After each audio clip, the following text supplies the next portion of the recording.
अस्सलाम वालेकुम, आप देख रहे हैं सिटी से सवाल। मैं हूं सैयद आयशा नाज, मेरे साथ मौजूद है नजम सेठी साहब। अस्सलाम वालेकुम। सर साहब, कल रात से अब तक बहुत कुछ बदल चुका है।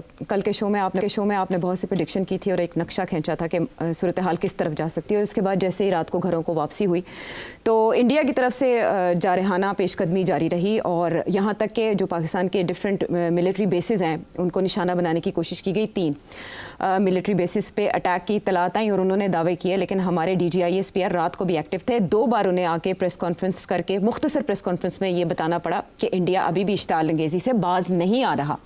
उससे पहले जो पहली प्रेस कॉन्फ्रेंस थी वो ये बता रही थी कि इंडिया ने आदमपुर एयरबेस से कुछ मिसाइल्स फायर किए हैं जो उनके अपने इलाकों में गिरे हैं और इवन कि उनमें से एक उनके अपने पंजाब में गिरा है और वहाँ सिख आबादी को निशाना बनाने की कोशिश की गई है, जो कि मज़मूम है। उसके बाद 3 बजे के आसपास, क्योंकि बेचैन रहते हैं आजकल और इंडिया पाकिस्तान की कशमकश सोने नहीं दे रही, बहुत से लोगों की नींदें हराम है, तो एक और प्रेस कॉन्फ्रेंस आई जिसमें उन्होंने ये बताया कि इंडिया ने नूर खान एयरबेस, शोरकोट एयरबेस और मुरीद एयरबेस को निशाना बनाने की कोशिश की, जो कि नाकाम बना दी गई। And that was enough. सभी जगहों पे, सोशल मीडिया पे, व्हाट्सएप ग्रुप्स में ये सवाल किया जा रहा था कि पाकिस्तान कब इस बात का बदला लेगा। It is enough now. तो जाते जाते DGISPR ने बहुत खूबसूरत इंग्लिश में एक जुमला बोला। उन्होंने कहा now just wait for our response, और ये कहते हुए उनके चेहरे पर एक अज़्म था। जिसके बाद 4 से 4:30 के दरमियान खबरें आना शुरू हुई कि पाकिस्तान ने अपने बदला लेने का आगाज़ कर दिया है।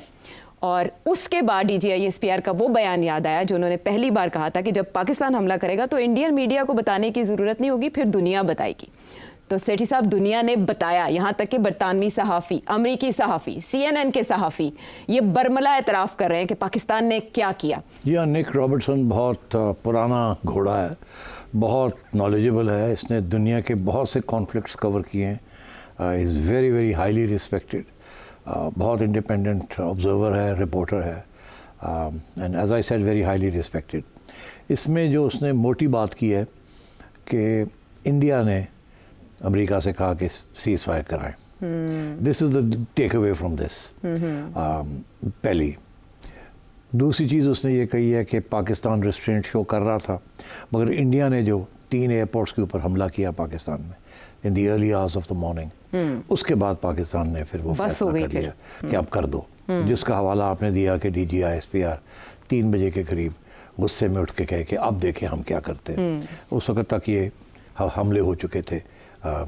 तो इसलिए मेरा ख्याल है कि दुनिया की नज़रों में पाकिस्तान जीत गया है, ये फतेहयाब हो गया, फतेहयाब है। और बड़ी इंटरेस्टिंग बात है, मुझे कुछ लोगों ने कल पूछा कि आपका क्या ख्याल है, कहाँ तक जाएगी ये बात, क्या होगा क्या नहीं होगा। अब ये बड़ा मुश्किल होता है इस बात के ऊपर तबसरा करना कि you are not sitting inside the ring कि कौन इंडिया के क्या प्लान्स हैं क्या नहीं है। मगर जो चीज़ें नज़र आ रही थी, जिनको अगर आप इकट्ठा करते तो कुछ ना कुछ कहानी बनती थी। कल मैंने देखा कि इंडिया की आज वो जो खातून मुसलमान औरत, इन्होंने सोफिया कुरैशी को, वो बैठी हुई थी और वो ब्रीफ कर रही थी और उन्होंने उसमें जिस तरीके से बात की, उन्होंने कहा कि अगर इंडिया तैयार है, अगर पाकिस्तान रिटेलिएट नहीं करता तो इंडिया इस चीज़ को रोकने के लिए तैयार है। उससे मुझे समझ आ गई कि इंडिया नहीं चाहता कि पाकिस्तान रिटेलिएट करे और अभी ये रोकने के लिए तैयार है, क्योंकि उसका ख्याल है कि अभी फिर भी गुंजाइश है अगर पाकिस्तान रिटेलिएट नहीं करता, क्योंकि इंडिया को डर था कि ये रिटेलिएशन अगर होगी तो हम क्या करेंगे और हम फिर एस्केलेशन करनी पड़ेगी, दुनिया हमें कहेगी कि आपने एस्केलेट किया है। और पाकिस्तान ने ये वाज़े कर दिया था कि हम जो रिटेलिएशन करेंगे, जवाबी कार्रवाई करेंगे, वो एस्केलेशन नहीं है, वो हमारा हक बनता है। आपने हमें अटैक किया, वो आपके अटैक के अंदर आपके जहाज़ गिर गए, आपका ये हो गया, वो अलग बात है। हमने हमला नहीं किया था, आपने हमला किया, अब हमने आप पे हमला करना है। तो मगर आप देखें कि पाकिस्तान पूरा एक दिन, 2 दिन चुप बैठा रहा है कि अब क्या करें क्या ना करें, और कोशिश यही होती रही कि इंडिया समझ जाए इस बात को।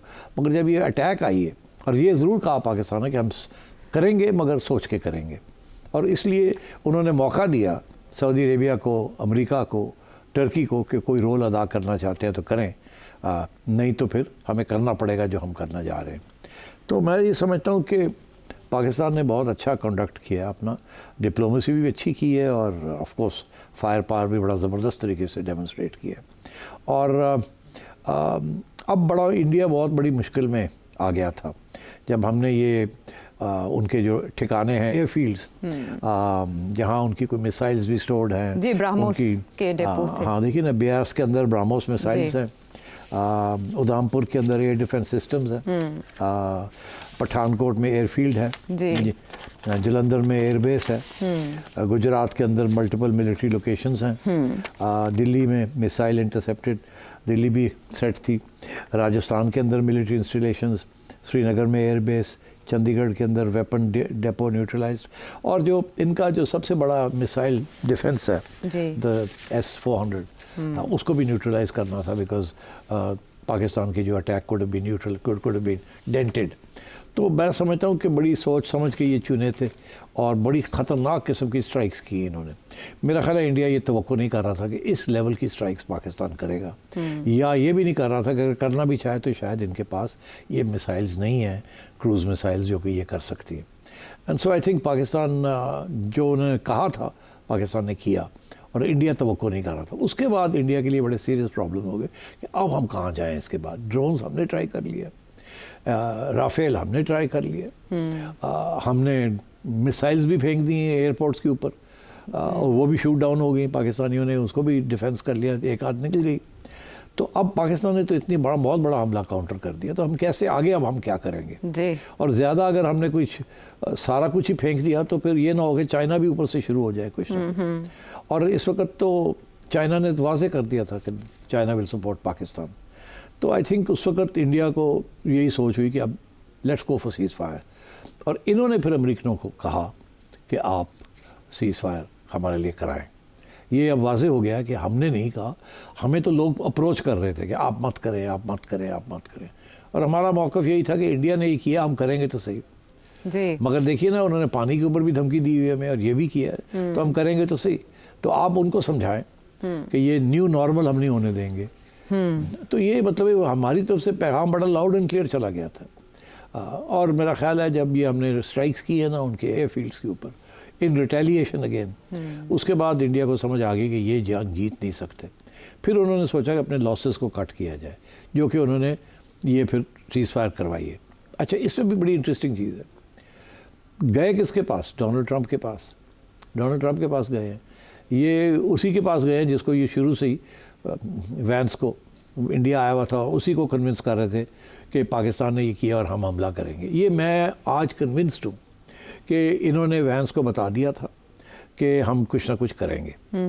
वैंस ने ये सोचा, जब उसको पूछा गया, जब वो वापस गया तो ट्रंप को पूछा गया, तो वैंस का ये स्टेटमेंट था कि इंडिया जो है वो कह रहा है कि वो जिस हद तक पाकिस्तान के अंदर टेररिस्ट बेसिस हैं तो इंडिया शायद स्ट्राइक करे। उसने इशारा कर दिया था कि उसको कुछ पता है। बस हमने कहा इंडिया को कि ये वसी तर इलाकाई तनाज़े में नहीं बदलना चाहिए, आप रद्द-ए-अमल दे सकते हैं, ठीक है ना। इंडिया ने उनको बता दिया था हम करने जा रहे हैं, इसीलिए क्योंकि उसकी सपोर्ट चाहते थे।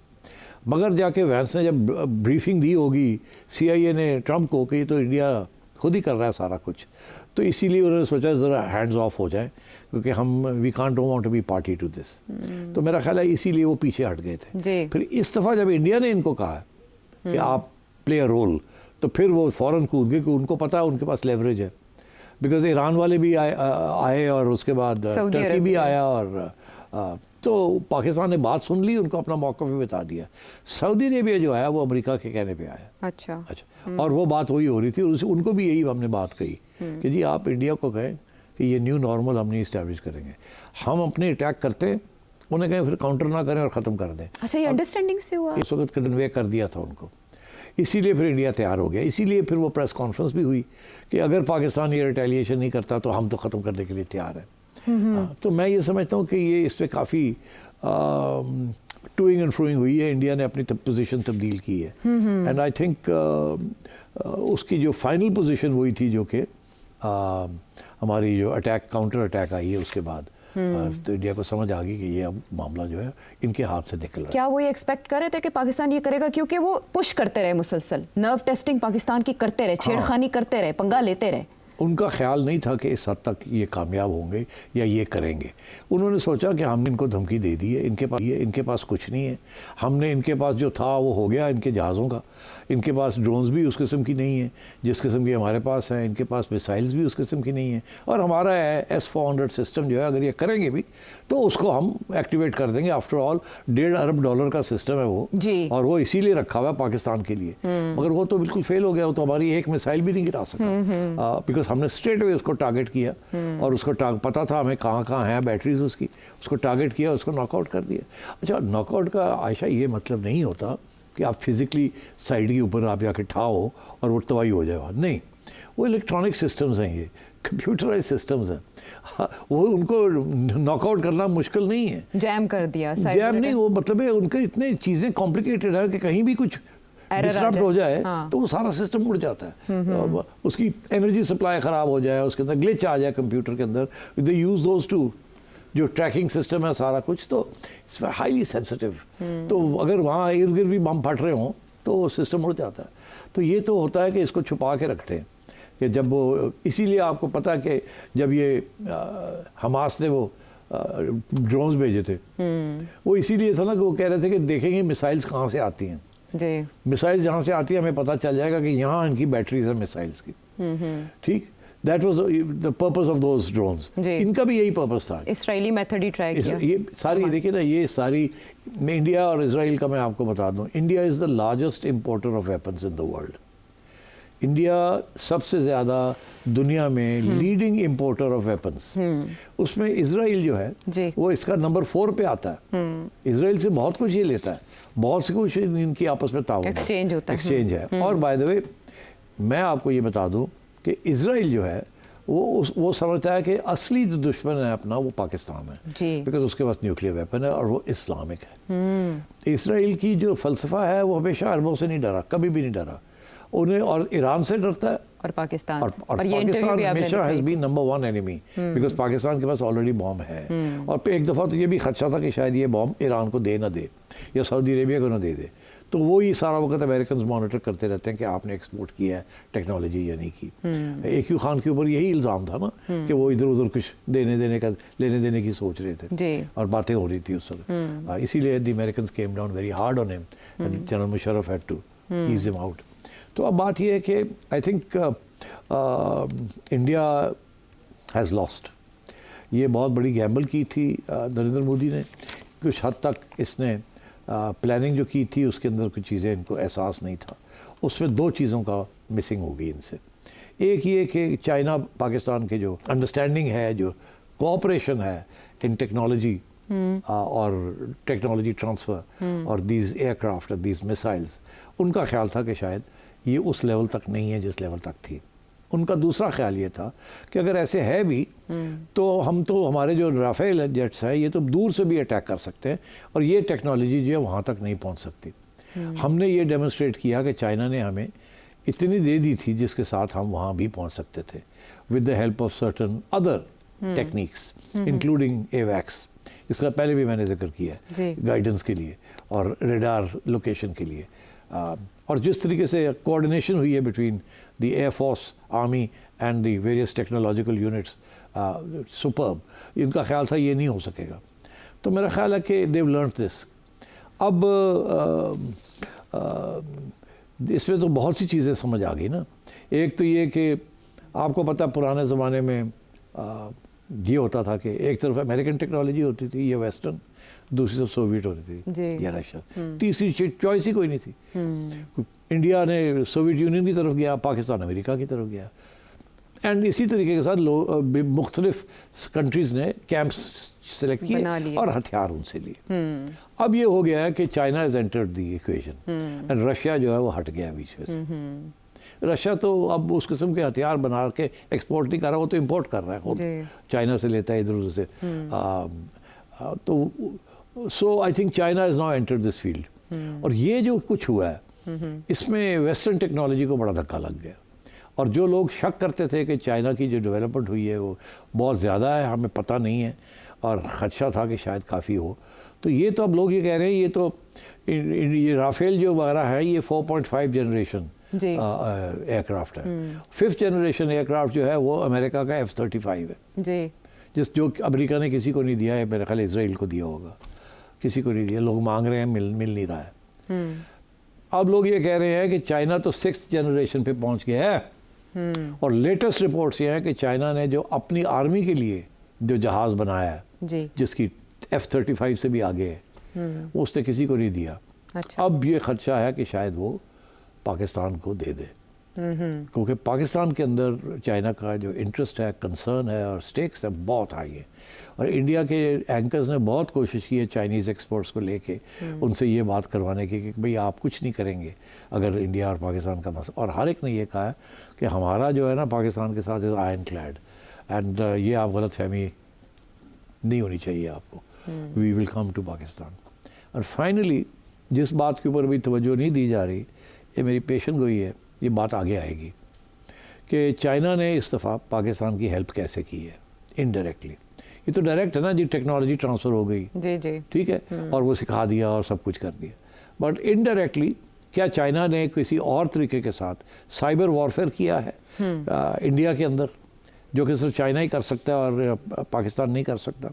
इसकी जो हवाला है वो इंडिया के एक्सपर्ट, जिसका जिक्र मैंने पहले भी किया था, परवीन साहनी साहब, उन्होंने इसकी तरफ तवज्जो 2-3 दफ़ा अपने वीडियो लॉग्स में बताई है कि चाइना के पास जो साइबर अटैक की जो फैसिलिटीज़ हैं वो दे आर द आउटस्टैंडिंग, और वो जब भी चाहें वो they can use those two attack India and knock it out.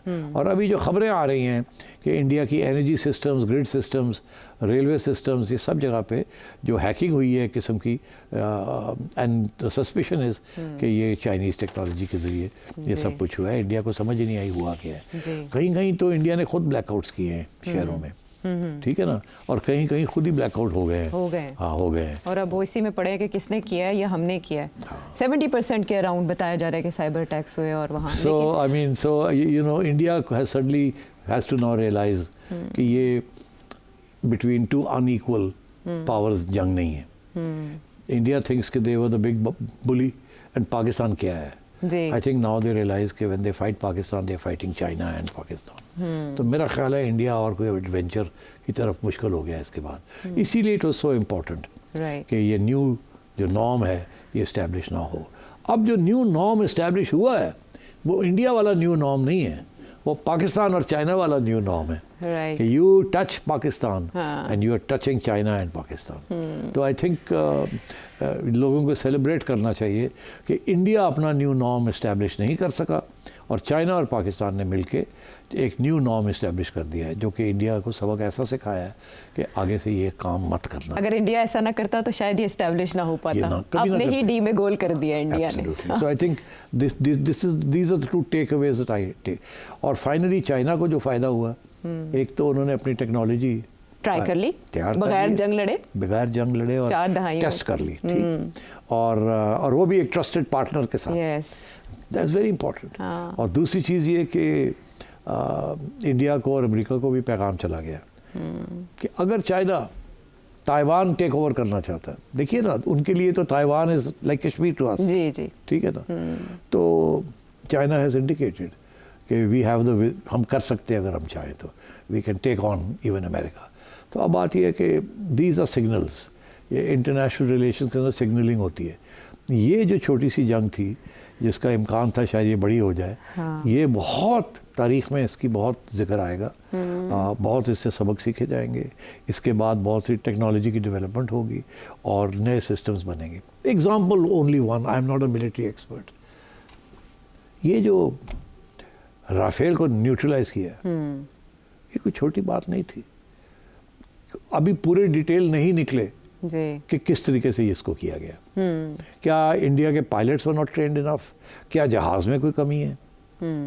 ठीक, कुछ लोग कहते हैं ना कि जी इंडियन पायलट्स आर, जी वो महारत नहीं रखते, ट्रेनिंग ठीक नहीं होती। जहाज तो बहुत, फ्रेंच तो यही कहेंगे, सोफिस्टिकेटेड जहाज थे, 4.5 जनरेशन था, ऑल दिस इन्होंने इनको चलाने नहीं आया ये।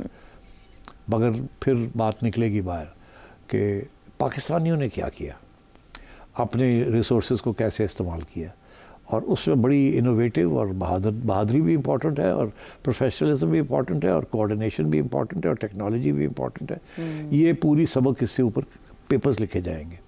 अब क्या पाकिस्तान शेयर करेगा ये नॉलेज के कैसे हमने किया या नहीं किया, मगर एक्सपर्ट्स जो हैं they will join the dots and they will find out कि हाउ इट हैपेंड। अब उसके अगेंस्ट फिर आगे चीज़ें डेवलप करेंगी। I think this is been a very significant development in warfare and in diplomacy. America पहले दूर हो गया, मेरा तो ये शक था कि उनको लूप में ले लिया इंडिया ने। एवेनी वैंस आ गया अपनी फैमिली लेके वहाँ, क्या कर रहा था वहाँ बैठ के, क्या बहुत बड़ी कोई वहाँ कोई एग्रीमेंट्स हुई हैं। I think my sense is कि इंडिया ने वैंस को बता दिया था कि हम करेंगे। अच्छा, जब ये इंसिडेंट हुआ तो बता दिया कि हम करेंगे। वैंस ने इनको समझाया होगा कि देख लो उल्टा ही ना गले पड़ जाए, तो देखा नहीं हमने सब कुछ वर्कआउट कर लिया, पाकिस्तान ये नहीं कर सकता वो नहीं कर सकता, हमने न्यू नॉर्म बनाना है। और ये बड़ा इंपॉर्टेंट है बिकॉज इसके साथ चाइना भी अंडरमाइन होता है अगर पाकिस्तान अंडरमाइन होता है। तो उसने कहा होगा अच्छा चलो कर लो मगर ज़रा हाथ ख्याल रखना, और हमारी तरफ मत आना, we don't want to get involve. पता लग गया था उनको, बता दिया था। वो चले गए, उससे जाके ट्रंप को कहा, ट्रंप ने कहा कि हाँ ये होने लगा रहा है, बड़ा पुराना है, हम नहीं अपने आप को दूर कर लिए जी। मगर बाद में उन्होंने जब वो स्टेटमेंट आया था वैंस का था, जिसमें उसने कहा कि वहाँ to the extent that Pakistan is responsible for JD Vance उन्होंने कहा था इंटरव्यू में, उस हद तक कि पाकिस्तान की जिम्मेदारी है कोई तो इंडिया कर सकता है, लेकिन वो इलाकाई तनाज़े में ना बदले वसी तरह। तो उससे पता लग गया था कि ये करेगा, उसको पता है। ये क्या बात थी, मैं आपको पता है मैंने यहाँ ऑब्जेक्शन रेज किया था कि ये इसने क्या बात की, आपने कहा था प्रोटेस्ट के ऊपर प्रोटेस्ट करेंगे, इससे मतलब है ये मिली भगत है, ये तो पता है इसको क्या होने जा रहा है एंड सो ऑन।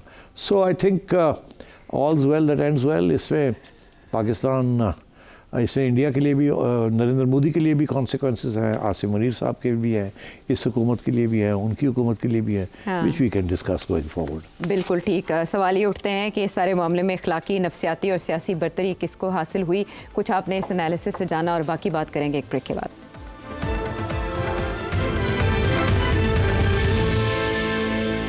शो में साथ देने का शुक्रिया। सेठ साहब, अमेरिका के किरदार की आपने बात की, फ्लक्चुएट करता रहा ओवर टाइम, आपने उसका हवाला दिया, रीजंस दिए, लेकिन अब जो अमेरिका दरमियान में आया, इससे पहले एतराज़ करते हुए कि हमारा कोई लेना देना नहीं है, उनको आना पड़ा, यहाँ तक कि आर्मी चीफ को कॉल करनी पड़ी। उससे पहले कंट्रोल एंड कमांड अथॉरिटी के इजलास तलब किए जाने की खबरें स्क्रीन पर आईं, लेकिन उसके बाद बात आगे नहीं बढ़ी। और फिर आपने कहा कैसे अमेरिका ने रेस्क्यू किया और आर्मी चीफ को फ़ोन आया। अब मार्को रूबियो और डोनाल्ड ट्रंप और इवन जेडी वैंस एक दूसरे को भी मुबारकबाद और शाबाश दे रहे हैं, और वो कह रहे हैं हमारी निगरानी में ये रात भर बातचीत होती रही और हमने सीज़ फायर करा दिया मुबारक को, और उसके बाद मुज़ाकरात होंगे, दोनों मुल्कों के दरमियान बातचीत होगी। मैंने आपसे ये जानना है कि ये सीज़ फायर आपको कितना देर पा लगता है, जबकि अभी भी इतलात आ रही हैं कि खिलाफ वर्जी इसकी जारी है इंडिया की तरफ से। देखिए, मैंने जो पढ़ा है कि जयशंकर ने कहा कोई बातचीत की बात नहीं हुई। अच्छा, उसने डिनाई कर दिया है जो डोनाल्ड ट्रंप ने या जो मार्को रूबियो ने कहा जी। उसने कहा हमने इसके ऊपर कोई बात नहीं की कि आगे बातचीत होगी कि नहीं होगी। अब बातचीत होगी कि नहीं होगी, यहाँ तो ये स्पेकुलेशन चल रही है ना कि अजीत दोवल और जनरल आसिम मलिक साहब ये या बैंकॉक में या कहीं और जी गैर जानिबदार मकाम, न्यूट्रल वेन्यू वहाँ जाके ये मिलेंगे। मगर जो बात हो रही है वो DGMOs की हो रही है, क्योंकि violations of the cease fire already चल रही हैं, जैसे अभी आपने जिक्र किया। क्योंकि DGMOs पॉलिसी नहीं फैसला करते, वो जो लाइन ऑफ कंट्रोल के ऊपर जो चीज़ें हो रही होती हैं उसकी बात होती है। अब कश्मीर के अंदर अभी भी खबरें यही आ रही हैं कि वहाँ झड़पें हो रही हैं और फायरिंग हो रही है। मैं ये समझता हूँ कि पाकिस्तान ने तो बिल्कुल ओबे करेगा, मगर मेरा ख्याल है शायद ये इंडिया की ये कोशिश है कि किसी तरीके के साथ जाते जाते, जैसे कहते हैं ना, कोई ऐसी चीज़ करें जिसके साथ उनका भी मोराल बढ़ जाए। क्योंकि देखिए उनकी पिटाई तो हुई है, इसमें तो कोई शक नहीं है। तो और इंडिया के जो मीडिया है और इंडिया के जो आवाम है वो सवाल तो पूछना शुरू कर दिया उन्होंने कि जी ये क्या हुआ, आपने तो कुछ हमें ड्रामा बताया था, हमने तो वो किया। अब तो सारे चैनल्स जो हैं उनकी उड़ गए सारे, जो कह रहे थे लाहौर भी गिर गया, फलाना भी हो गया, ये भी हो गया, वो भी और उनको जो गोली दी गई थी वो चला रहे थे। अब उनको तकलीफ हो रही है बिकॉज लोगों ने गालियाँ देनी शुरू कर दी कि आपने हमें मिसलीड किया है। तो अब वहाँ एक नया बयानिया बनेगा, वो नया बयानिया यही बनेगा कि नहीं, पाकिस्तान जो कह रहा है वो गलत है, उसकी इतनी किल्स नहीं है, इतनी ये नहीं है, इतना वो नहीं है, और हमने ये चौकी ले ली, हमने ये कर दिया, हमने ये कर दिया। वो शायद आखिरी स्टेज पे जहाँ जहाँ हमारे लोग लाइन ऑफ कंट्रोल के अंदर चले गए हैं थोड़े बहुत, या उनकी चौकियाँ उड़ा दी हैं, हो सकता है कि वहाँ से अभी फायरिंग हो रही हो to reclaim some of that stuff. तो फौज भी तो मसला ना उनके लिए, वो भी उनकी भी तो बिस्त हो जाएगी ना कि आपको भी पुश बैक कर दिया।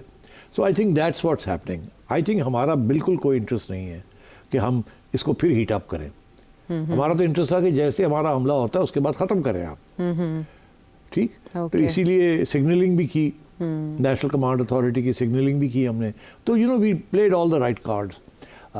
तो अब ये है कि ये आपकी बात सही है, अभी भी लाइन ऑफ कंट्रोल के ऊपर वायलेशंस हो रही हैं। अच्छा, ड्रोन्स भी चल रहे हैं अभी भी वहाँ, और अभी भी वहाँ आर्टिलरी फायर हो रहा है। अभी उमर अब्दुल्ला का एक ट्वीट भी आया है कि जी सीज़ फायर यहाँ तो अभी नहीं हुई, यहाँ तो अभी भी ठाठू हो रही है एंड सो ऑन। तो मैं ये समझता हूँ India is trying to reclaim space and ground that it has lost during this conflict. But ये बड़ी अनईजी है, ये इसको बड़ी क्लियरली जो जिन लोगों ने ये पीस करवाई है, ये सीज़ फायर कराया है, they need to be very careful कि ये कुछ लोग वहाँ होंगे इंडिया में जो कहना चाहेंगे, जो कि हॉक्स हैं वहाँ, और हॉक्स हैं जो कि पता नहीं क्या सोच रहे थे। मुझे भी गालियाँ दे रहे थे और झूठ बोल रहे थे और धमकियाँ दे रहे थे पाकिस्तान को। बहुत से ऐसे लोग हैं दिल्ली में बेचारे foaming at the mouth like mad dogs. But अब क्या किया जाए, वो भी एक हाइपर नेशनलिज्म होती है, तो अब क्या किया जाए, झाग उड़ाते रहते हैं। हाँ, तो वो अब उनको समझ नहीं आ रही, क्योंकि एक मैं भी ट्वीट पढ़ रहा था बड़ी कि जी अब हम ये कर देंगे, अब हम वो कर देंगे, हम कभी भी नहीं थर्ड पार्टी मीडिएशन लेंगे। पता लगा थर्ड पार्टी मीडिएशन है क्या, चलो ਤੁਹਾਡੀ करो पता लगा कि आप ही गए सो तुसी कराओ साडा जी, ये तो CNN कह रहा है, आप खुद गए थे। हाँ, वो बिल्कुल। तो अब बात ये है कि इस किस्म की डिल्यूजन, खपते अजमत का शिकार भारत जैसा मुंह वैसी चपेट। अब अनफॉर्चुनेट है कि ये बेचारे, I feel bad because they अपने बारे में इनके बड़े हाई ख्यालात हैं कि भाई हम बड़े ग्लोबल पावर बनने जा रहे हैं, ये होते जा रहा है। जब से नरेंद्र मोदी आया है, ये एक गोली दी गई है इंडिया की आवाम को। ये वो इंडिया नहीं है जो जवाहरलाल नेहरू ने बनाया था, जैसा भी था, एक सेकुलर डेमोक्रेटिक इंडिया था, ठीक है। मल्टीपल सोर्सेज थे, जो वो कहता था कि लेट 100 फ्लावर्स ब्लूम, वो उसका ये था कि जितना इंडिया की डाइवर्सिटी है उतनी यूनिटी है, क्योंकि डाइवर्स कंट्री है ना बहुत, कितने कल्चर्स हैं, कितनी ज़ुबानें हैं। तो वो कह रहा था ये उसकी स्ट्रेंथ है। इन्होंने तो आके उसको कहा कि इको ही कौम है, थे इको ही सारा कुछ है, everybody is a Hindu and we all hate Muslims, we all hate lower caste, we do this. और मतलब है कि अखंड भारत, हिंदुत्व, ये सारे नजरियात डाल दिया, नेबरहुड को कंट्रोल करने की कोशिश की। जैसे पहले श्रीलंका के साथ लड़ाई झगड़े, नेपाल के साथ लड़ाई झगड़े, मालदीव्स के साथ, हमारे साथ तो पुराने हैं, और आखिर में बांग्लादेश। तो हर जगह पे आइसोलेट हो गए। अगर इनको अभी भी होश नहीं आ रही कि भाई हम कहाँ जा रहे हैं, नरेंद्र मोदी से ज़्यादा डैमेज इंडिया का जो सिविलाइजेशन थी या जो इंडिया का रोमांस था, the world's romance with India, वो नरेंद्र मोदी ने सिंगल हैंडेडली डिस्ट्रॉय कर दिया। ये अहमदाबाद से ये शुरू हुआ और अभी तक ये चल रहा है। और मैंने आपको कल के प्रोग्राम में कहा था कि नरेंद्र मोदी अगली इलेक्शन नहीं जीतेगा। जी, मुजाहरे शुरू हो गए इंडिया में। और मैंने आपसे कहा कि जब आप जंग करते हैं तो जो जीत जाता है वो तो तगड़ा हो जाता है, जो हार जाए ना वो उड़ जाता है, वो बच नहीं सकता। आज नहीं कल, कल नहीं परसों। और ये हार जीत जो होती है ये ऑन द ग्राउंड नहीं होती, ये लोगों के दिलों में, लोगों की इमेजिनेशन में, लोगों की परसेप्शन में होती है, और हिस्ट्री लिखी जाती है। और आज नहीं कल, कल नहीं परसों, हर रोज़ लोग नई नई बातें वहाँ पूछेंगे।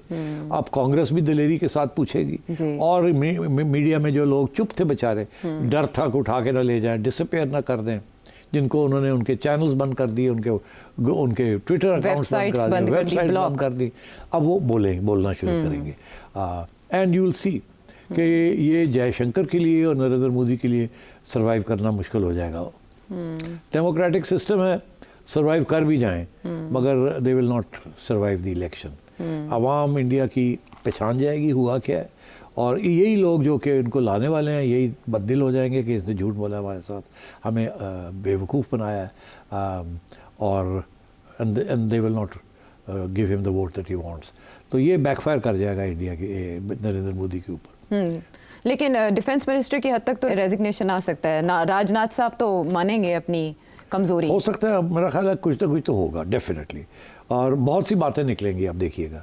यही इंडियन मीडिया जो है अब सवाल करना शुरू करेगा अपनी क्रेडिबिलिटी को बचाने के लिए, जो कि ये बातें करते रहे हैं, जिस किस्म की फजूल बातें करते रहे हैं, अब अपने आप को बचाने के लिए, क्योंकि आवाम तो कहेगी आपने you are part of the falsehood, आपने जो कुछ किया। तो अब यही लोग अपने आप को बचाने के लिए तनकीद करेंगे कि हमें मिसलीड किया गया, हमारे साथ झूठ बोला गया, हमें एंड सो ऑन। तो my sense is Narendra Modi is in trouble. ये बच्चे अभी तो शॉर्ट टर्म में तो निकल जाएगा, मगर आई थिंक ये इसका जो नेगेटिव इम्पैक्ट है वो नरेंद्र मोदी, जयशंकर, ऐसे लोगों के ऊपर जिन्होंने ये सब प्लानिंग की और हॉक्स थे, उल्टा पड़ जाए इनको, ये उल्टा हो जाएगा इनके ऊपर, आप देख लीजिए। जी, क्वेश्चंस पहले ही उठना शुरू हो गए, ट्विटर के ऊपर भरमार है। नरेंद्र मोदी जी की इंतजामिया ने कोशिश की है कि वो अच्छे खासे more than 8000 Twitter accounts block करवा दें। कुछ एक्सेप्ट की गई है उनकी रिक्वेस्ट और कुछ के ऊपर इनकार कर दिया गया। जी, ब्लॉक कर दिया गया। वो तो सुना नहीं जा सकता ना आपकी बात। आप तो हमारे पहले सिपाही थे जो उधर गए और आपने जाके उनके कम से कम सहाफती मोर्चे तो तबाह कर दिए थे। तो अब मुझे ये कहिएगा सेठ साहब, मैंने हकीकत बयान की थी, मेरा कोई इशू नहीं है, मैंने तो हकीकत बयान की थी कि ये फॉल्स फ्लैग ऑपरेशन। एक्चुअली कोई और इस लेवल पे बात नहीं कर रहा था, इतने तयक्कुन के साथ आपने ये बात की और आर्ग्यूमेंट्स दिए उसके लिए, और उसके बाद सबने मानना शुरू कर दिया और क्वेश्चंस उठे इनके अपने लोगों ने, अपने डिफेंस एनालिस्ट ने क्वेश्चन उठाए। लेकिन जाहिर है हिंदुत्व नजरिया या नरेंद्र मोदी जी जिस घोड़े पे सवार है वो फौरी तौर पर तो नहीं मानेंगे, लेकिन ये रिटेलिएशन काफ़ी थी उनको मनवाने के लिए। अगर पाकिस्तान ये रिस्पॉन्स ना देता तो क्या रिजल्ट मुख्तलिफ होता? देखिए, ये कल हमने डिस्कस किया था कि अगर पाकिस्तान ये देगा या नहीं देगा, देना चाहिए या नहीं देना चाहिए, और उसमें बात वही आ रही थी कि ये जो अगर नहीं देंगे तो इंडिया जो उसका मकसद है न्यू नॉर्म इस्टेब्लिश करने का, वो हो जाएगा। अगली दफ़ा अगर फिर कुछ होगा तो ये चढ़ाई कर देगा, इसलिए उनको मुंह तोड़ जवाब देने की ज़रूरत है। प्रॉब्लम क्या था? प्रॉब्लम ये था कि अगर आप मुंह तोड़ जवाब देते हैं तो इंडिया उसके बाद शायद रिस्पॉन्ड करे, बिकॉज वो चुप तो बड़ा मुश्किल हो जाएगा चुप करना। मगर मेरा ख्याल है जिस तरीके से जवाब दिया, वो भी जवाब उस स्टेज पे दिया जब इन्होंने एक हमला फिर किया, वो जो हमारे एयरफील्ड्स को अटैक किया। Then we took the decision कि अब करना है। एंड आई थिंक उस वक्त तक हमने अपना मौक़िफ़ सऊदी अरेबिया को भी बता दिया था, अमेरिकनों को भी बता दिया था, टर्की को भी बता दिया था, सबको बता दिया था कि, और जब इन्होंने ये किया तो हमारा मौक़िफ़ करेक्ट प्रूव हुआ कि ये देखें ये नीयत नहीं ठीक इनकी, ये फिर गड़बड़ ना करें। हमने तो रेस्ट्रेंट शो की हुई है अभी तक। उस वक्त जैसे आपने बताया DG ISPR आया और वो लाल सुर्ख था कि अच्छा हुन अब फिर आपने ये किया। उस वक्त तक restaurant that was the end of restaurant. तैयारी इन्होंने की हुई थी, जैसे इन्होंने कहा था हमने कि हमने तैयारी की हुई, अगर हमने किया तो आप याद नानी याद आ जाएगी। वो नानी याद आ गई ना, जिस तरीके से इन्होंने अटैक किया और उनको डिसेबल किया। इट वाज फ्लॉलेस, यानी ना वो कैप्चर कर सके ना वो हिट कर सके। सो आई थिंक ये जो नरेंद्र मोदी की जो वीडियोस आ रही हैं ना, बैठा हुआ ऐसे करके, झुक के बैठा हुआ है और बाकी सारे मुंह लटके हुए हैं, शक्लें मुंह लटके हुए हैं, बुरी हालत हुई हुई है। तो व्हाट टू डू नाउ, तो वो बता रहा होगा उनको कि we are having to sue for peace, ये हमारे हाथ से ना गेम निकल जाए एंड गड़बड़ी ना हो जाए। डोंट फॉरगेट, इस वक्त मुझे एक लफ्ज़ याद आता है, एक दफ़ा नहीं 2 दफ़ा जॉन मर्शहाइमर हैं, बहुत बड़े इंटरनेशनल रियल स्ट्रक्चरलिस्ट एक्सपर्ट, उनको इंडियन मीडिया इंटरव्यू कर रहा था। उन्होंने 2-3 दफ़ा एक बात कही, इंडियन मीडिया वालों ने उसको जान के उठाया नहीं। उन्होंने 2 बातें कही। उन्होंने कहा एक तो पाकिस्तान करेगा, अच्छा, दूसरी चीज़ उन्होंने ये कहा कि ये जंग इंडिया के लिए बुरी निकलेगी। इंडिया, उसके लफ्ज़ से, India can not afford to have this war. Okay. अब उन्होंने, मैं होता तो मैं पूछता कि आपका क्या मतलब है अफोर्ड नहीं कर सकता, हथियार तो हैं उनके पास और बड़े कौन, तो पता लगता क्या उनका जहन में था। मगर मैं बता देता हूँ आपको कि उनके जहन में क्या था। इंडिया की जो GDP ग्रोथ है ना इस वक्त, वो अबाउट 5.56%, और इंडिया की जो एम्बिशन है कि जी 4th largest economy in the world बनना, राइट, उनका ये ख्याल था कि ये जो सारी फॉरेन इन्वेस्टमेंट आ रही है यहाँ, ये सब कुछ जो इंडिया के, अब चाइना से बहुत सारी चीज़ें शिफ्ट हो रही है ना। अभी एप्पल ने अनाउंस किया था, क्या किया था कि अब हम रिलोकेट करेंगे। इसी तरीके से बहुत से लोग इंडिया वापस जा रहे थे, सऊदी अरेबिया, UAE, अमेरिका, सब इंडिया में इन्वेस्टमेंट्स लेके जा रहे हैं।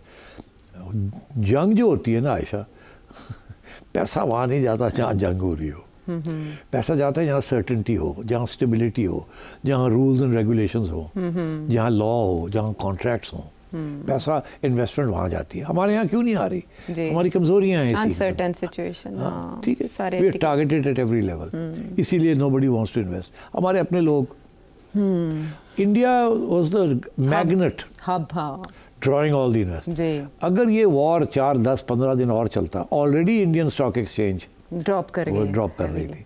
और अगर इंडिया ये जंग ना जीत के पाकिस्तान को ख़त्म ना करता तो ये थ्रेट तो हमेशा रहनी थी। स्पेशली द न्यू नॉर्म जो इंडिया करना चाह रहा था। न्यू नॉर्म ये है कि अगर ठा कहीं भी हुई, हम कहेंगे पाकिस्तान ने की, हम पड़ जाएंगे। जी। तो Pakistan is a nuclear power. अब न्यूक्लियर पावर के साथ ये नॉर्म्स नहीं होते ऐसे।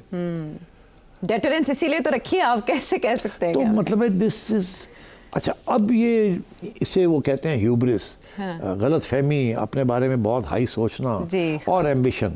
और क्योंकि ये पाकिस्तान कार्ड सक्सेसफुल रहा है नरेंद्र मोदी के लिए, तो ये again it was an attempt to do that. John Mearsheimer was right, India could not afford this war.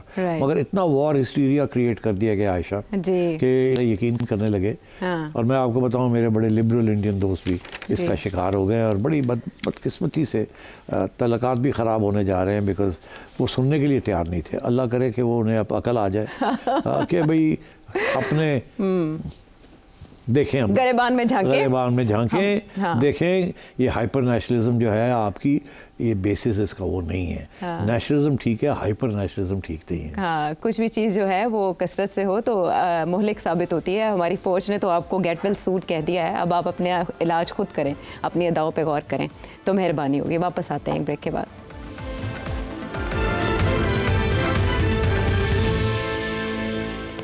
Show में साथ देने का शुक्रिया।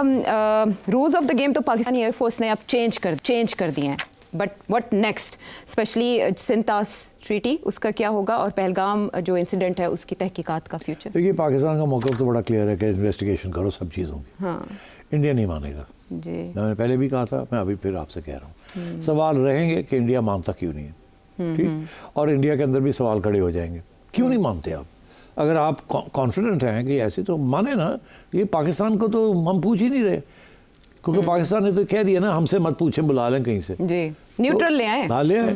तो आई थिंक ये एक इंडिया का डिफेंसिव पोस्चर जो है ना, ये उसको कमज़ोर कर दिखाएगा। अच्छा। दूसरी बात ये है कि रूल्स ऑफ वॉरफेयर भी इस्टेब्लिश हो गए हैं अब। रूल्स ऑफ वॉरफेयर भी इस्टेब्लिश हो गए। और मैंने अभी आपसे जिक्र कर दिया, मैं अब आपको बता ही दूँ, जो मेरी चिड़िया की खबर है वो ये है कि पीपल्स लिबरेशन आर्मी PLA, जो कि कस्टोडियन है चाइनीज़ डिफेंस की, आई थिंक पाकिस्तान एंड PLA और भी ज़्यादा क्लोज रिलेशनशिप होगी, और चाइनीज़ टेक्नोलॉजी ट्रांसफ़र्स जो हैं बड़ी रैपिडली होंगे पाकिस्तान को। China will treat Pakistan literally as its passport to the rest of the world. और पाकिस्तान की वो अहमियत जो 1950s और 60s और 70s और 80s में अमेरिका के लिए थी, वो अहमियत अब चाइना के लिए होगी। और पहले ये था कि सवाए अमेरिका के हथियार और पैसे वही दे सकता है, और हमें सख्त दोनों की ज़रूरत थी। अब आगे जाके नज़र ये आ रहा है कि पैसे भी और हथियार भी हमें अफलोट रखने के लिए वो चाइना से मिलेंगे। और ये जो नया ब्लॉक बन रहा है, वो ब्लॉक का लीडर जो है वो चाइना होगा। और China and Russia, Iran, Turkey, Pakistan and possibly some other countries, they will all be part of a new block। ये बनने जा रहा है। China will be the leader. Currencies भी होंगी, स्विफ्ट जो ट्रांसफर्स हैं ऑफ कैपिटल, वो भी within 5 years नक्शा बदल जाएगा ग्लोबल पॉलिटिक्स का, ग्लोबल पावर हाउस का, and everything. And I think Pakistan is in the right camp. Right. Oh, आपने इंडिया में तो सियासी मुस्तकबिल बता दिया हुकूमत का, पाकिस्तान में इस कामयाबी का क्रेडिट आप किसे देते हैं, और सियासी तौर पर किसको फ़ायदा होगा? देखिए, जाहिर है कि PTI वाले हमारे दोस्त जो मर्ज़ी समझें, मगर ये हुकूमत सिविल और ये फ़ौजी क़यादत, जाहिर है दे आर स्ट्रेंथन्ड। अगर ये गड़बड़ हो जाती, हाँ, तो ये गए थे, दोनों गए थे।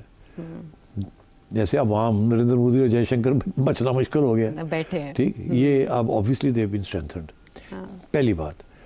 दूसरी बात ये है कि confidence in this government survival and this hybrid arrangement और भी बढ़ जाएगा। राइट। तीसरी चीज़ ये है कि पीटीआई को भी अब देखना पड़ेगा कि कैसे, how do you get back into the equation, because एक बहुत चैलेंज आ गया था ना कि अब इस स्टेज पे फ़ौज को सपोर्ट करना है कि नहीं करना, इस गवर्नमेंट को सपोर्ट करना है कि नहीं करना। और पीटीआई ने पहले तो नमक डोल रही, कुछ लोगों ने कहा कि वी हैव टू सपोर्ट, कुछ लोगों ने फिर भी अपनी तनकीद जारी रखी और गाली गलोच लगे रहे, स्पेशली सोशल मीडिया वाले। यहाँ भी कुछ लोग थे, पहले इंथ्यूजियाज्म नहीं थी, बाद में they all fell in line, realize कि इस वक्त नेशनलिज्म और कंट्री कम्स फर्स्ट। तो बड़ी अच्छी बात है ये एटीट्यूड अगर बाकी चीज़ों के ऊपर भी पीटीआई का हो, फॉर एग्जांपल IMF प्रोग्राम है या कोई और इस किस्म की चीज़ें हैं या फॉरेन विजिटर्स आते हैं उसको बॉयकॉट ना करें, तो make a distinction between the national interest and your party political interest. Party politics को नेशनल पॉलिटिक्स के ऊपर से उसको हावी नहीं होना चाहिए। And I think if PTI learns a good lesson from this, मैं ये समझता हूँ कि स्कोप बन सकती है, बिकॉज पीटीआई की कोशिश थी, लेट्स बी ऑनेस्ट, कि चीफ को फर्क किया जाए किसी तरीके के साथ। PTI should come to terms.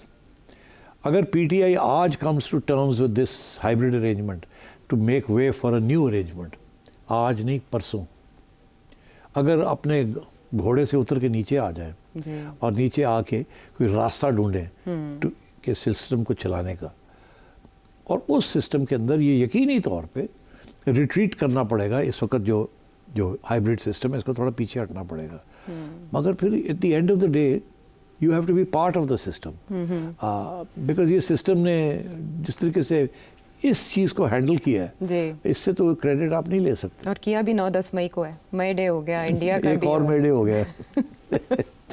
So I think PTI needs to reassess. ये हमारी आवाम जो कि इस वक्त गुस्से में है, वो हिस्सा आवाम का जो बड़ा गुस्से में है अगेंस्ट द हाइब्रिड अरेंजमेंट, उनका ये ख्याल है कि हाइब्रिड अरेंजमेंट सिर्फ वही कर सकते थे और उन्हीं को हक होना चाहिए, किसी और को हक नहीं होना चाहिए। और तो वो मेरा ख्याल है पीटीआई को रीअसेस करना चाहिए।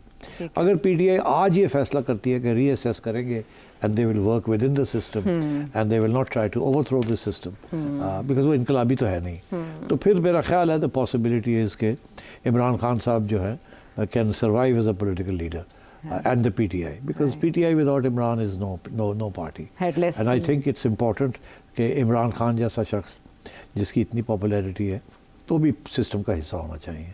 And I always felt that, I always said it, मेरे ज़ाती और सियासी इख्तलाफ के बावजूद I always said that people's representatives जैसे भी हैं they should be accommodated. And I think General Asim Munir has demonstrated leadership, resolve, and एक बहुत ख़तरनाक दुश्मन को न्यूट्रलाइज कर दिया। आई think that's saying quite a lot, जिसे अज़ली दुश्मन कहा जाता है। मैं इंडियन चैनल्स को सुन रहा था, सवाल ये खड़ा हो रहा था, आपका क्या ख्याल है ये शख्स जो है आसिम मुनीर, ये करेगा या नहीं करेगा, पीछे हटेगा या आगे बढ़ेगा?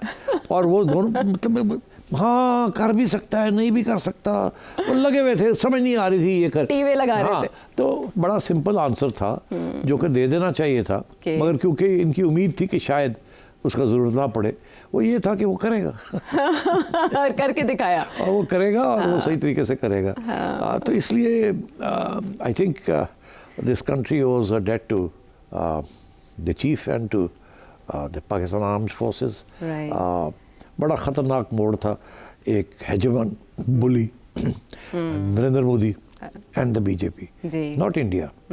It's Narendra Modi and the BJP and the RSS. They are a danger to India. They are a danger to Pakistan. They are a danger to the region. They are the new Nazis of the world. Right. And therefore, जितनी जल्दी India की आवाम इस चीज़ को पहचानेगी उतना बेहतर होगा। बड़ा अच्छा इलाज पाकिस्तानी फ़ौज ने कर दिया इन सारी बीमारियों का। तो आप समझते हैं इमरान खान साहब को भी उसी तरह ट्वीट करके आसिम मुनीर साहब को मुबारकबाद दे देनी चाहिए? नहीं, मैं ये नहीं कहता, मैं ऐसे नहीं कहूँगा कि वो ट्वीट करके नवाज शरीफ साहब ने मुबारकबाद दी, सब मुबारक दे रहे हैं आसिम मुनीर साहब को। मगर मैं ये चाहता हूँ कि पीटीआई की तरफ से भी कोई पेशकदमी होनी चाहिए इस किस्म के मौके पे। रस्म दुनिया है, मौका है, दस्तूर भी है, लेकिन वो भारत के जो अगर इमरान करता है तो बहुत बड़ा कदम होगा, बहुत बड़ा कदम होगा। और फिर वो आपने कहा रीअसेसमेंट की तरफ भी ये एक इशारा होगा, एक ओपनिंग मिलती है, सिलसिला खुल जाएगा, सिलसिला खुल सकता है, खुल सकता है, वक्त लगता है, एक ट्वीट के साथ नहीं होता। मगर tweet एक से बर्फ कंसिस्टेंसी नहीं दिखानी पिघलेगी। पड़ती है, हाँ। बिकॉज मसला यही है ना, एक ट्वीट एक दिन दूसरे दिन यू टर्न, वो तो यू टर्न के मास्टर हैं, तो ये इस्टेब्लिश करना पड़ेगा क्रेडिबिलिटी एंड ट्रस्ट, ठीक और वो है। खान साहब ही कर सकते हैं, दूसरी साइड को तो करने की जरूरत नहीं है ना, कोई प्रेशर नहीं है उनके ऊपर, प्रेशर तो पीटीआई पे है। हाँ चले 9-10 मई जो है वो तारीख में इस लिहाज से भी याद रखा जाएगा कि बहुत से लेसन्स थे इसमें सीखने के लिए, लेकिन भारत के लिए सिर्फ एक लेसन है कि पाकिस्तान से जंग अब सिर्फ फिल्मों में ही एक और जीती जा लेसन सकती है। आपने तो जंग की बात की, जी मैं अमन की बात करना चाहता हूँ एक सेकंड के लिए। अच्छा मेरा पैगाम भारत के लोगों के लिए है कि हम जैसे लोग जब यहाँ बड़े हो रहे थे, जी पढ़ाई कर रहे थे, हमारे लिए India was an example of democracy, pluralism, multiple ethnicities, जी। मल्टीपल रेसेस हाँ एंड डेमोक्रेसी। आइडियलाइज करते थे आप। हम थोड़ा बहुत आइडियलाइज करते हाँ। थे, इसीलिए हमें यहाँ पसंद नहीं किया जाता था। जी आज we are the most disappointed कि इंडिया की आवाम ने किस किस्म के मर्डरस सियासी जमात को जी। पावर में लिया बुच्चड़ को। But that's their right. या और अल्लाह ये Their करे choice. कि इनको समझ आ जाए कि इनके साथ हुआ क्या है। ठीक ये सिर्फ पाकिस्तान वाली बात नहीं है, इंडिया की जो हिस्टोरिकल डेस्टिनी है, that doesn't lie in Hindu Raj, that still lies in secular India, pluralist India, peaceful India. देखिए चाइना ने अपने सारे बॉर्डर इश्यूज जी स्टिच अप कर लिए हाँ ताकि he can now get on and be a big power. And he is India ने उल्टा किया है। हाँ। India should stitch up all its border issues, Right. Solve all these conflicts, then lead this region. Right उसके बगैर India will never be go anywhere. ये right लड़ाई झगड़े उनका ख्याल था ये कर लेंगे, अब वो भी प्रूव हो गया कि नहीं कर सकते। हाँ चलें यही जो सबक, यही जो बात आखिर में है, इसके बारे में इंडियन अवाम, इंडियन मीडिया, इंडियन हुकूमत ज़रा सोचिए।